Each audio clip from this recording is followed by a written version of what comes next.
Marketinq və idarəetmə üzrə ekspert Saday Əlverdiyev qonağımızdır. Saday bəy, xoş gəlmisiniz. Xoş gördük Kübra xanım. Ümid edirəm yaxşısınız. Dəvətiniz üçün təşəkkürümü bildirirəm. Biz təşəkkür edirik vaxt ayırıb gəldiyiniz üçün. Biz bugün hədiyyə seçimlərindən, ümumiyyətlə hədiyyə vermə mədəniyyətindən danışmaq istəyirik. Gəlin buna bir marketoloqun gözündən baxaq və marketinq nöqteyi-nəzərdən izah etməyə çalışaq, araşdıraq. Bizə deyirlər ki, marketinq bizə əslində seçim etdiyimizi düşündürür, amma seçimi özü edir. Bu baxımdan bu hədiyyələrdə bu proses necə baş verir? Əslində bu bizim sirrimizdir. Bunu heç kəsə açmırıq, amma siz bilirsiniz artıq. Mövzu bilirsiniz necədir? Marketinq əslində sizə hər şeyi özünüzün seçdiyi hissini aşılayır. Amma siz əslində bir prosesin tərkibində siz aşılanan bir belə deyim, yazılmamış qanunun içərisində hərəkət edirsiniz. Hədiyyə məntiqi də buna bənzər bir məntiqdir. Çünki reallıq odur ki, hədiyyələşmə mədəniyyəti tarixən dəyişə-dəyişə gəlir. Əvvəllər bu sadəcə simvolik bir hədiyyənin bir şəxsdən digərinə keçməsidir, bir əşyanın mübadilə mahiyyəti ilə baxaq. Kapitalizmin, sənayeləşmənin inkişafı ilə isə artıq bu tamamilə marketinq alətinə çevrilməyə başlayıb.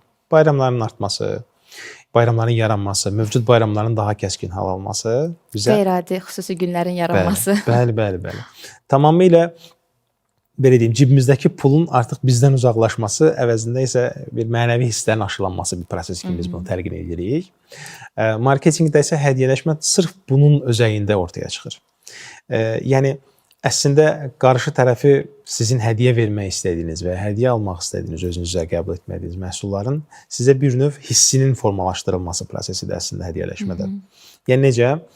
Tutalım biz insanlarla yaxşı münasibətlərimiz var, xətrini istəyirik, hörmət bəsləyirik, amma kapitalizm və ümumiyyətlə marketinq deyir ki, bu hissini ona göstər.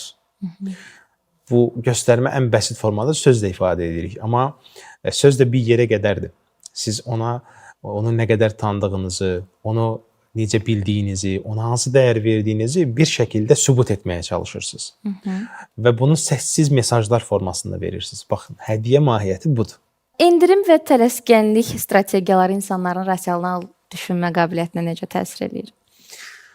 Ümumiyyətlə, endirim və tələskənlik mahiyyəti tamamilə qısa müddətli belə deyim, periodda insanların cibindəki pulu onlardan almaq prosesidir. Marketinqin ən xüsusi taktikalarındandır. Yəni sizi tələsdirərək əslində son 3 gün, son 5 gün, son 2 gün mahiyyətində siz də bir tələsirsiniz ki, həqiqətən orada endirim alasınız. Marketinqin etik konsepsiyası var. Yəni burada şübhələr yarana bilər ki, bəlkə aldadırlar bizi, bəlkə elə bir şey yoxdur. Amma marketinq və onun etik konsepsiyasına sadiq olan şirkətlər buna riayət edirlər. Ədalətli, dürüstlükdür, şəffaflıqdır, aldatmamaqdır və bunun bir sənədləşmiş formaları olur. Biz aldatmırıq. Biz sadəcə sizin ertələdiyiniz, daha sonra edəcəyiniz prosesi sürətləndiririk. Prioritet halına gətiririk. Deyirik ki, o pulu cibinizdə saxlamayın. Gedin, sizə dəyərli olan bir şəxs üçün son 5 gündə sizə şərait yaradırıq ki, daha sonra alacağınız atıram X məbləği X-dən 10% ucuz əldə edə bilərsiniz. Siz bir növ təşviş, o tələskənlik və o endirim eşqi ilə gedib məhsulu daha erkən almış olursunuz. Əslində bir növ savab iş görürük əslində. Əslində alıcı kimi, istehlakçı kimi o məhsula şübhə ilə yanaşırıq sizin də qeyd etdiyiniz kimi. Biz də düşünürük ki, yox, bəlkə doğrudan da endirim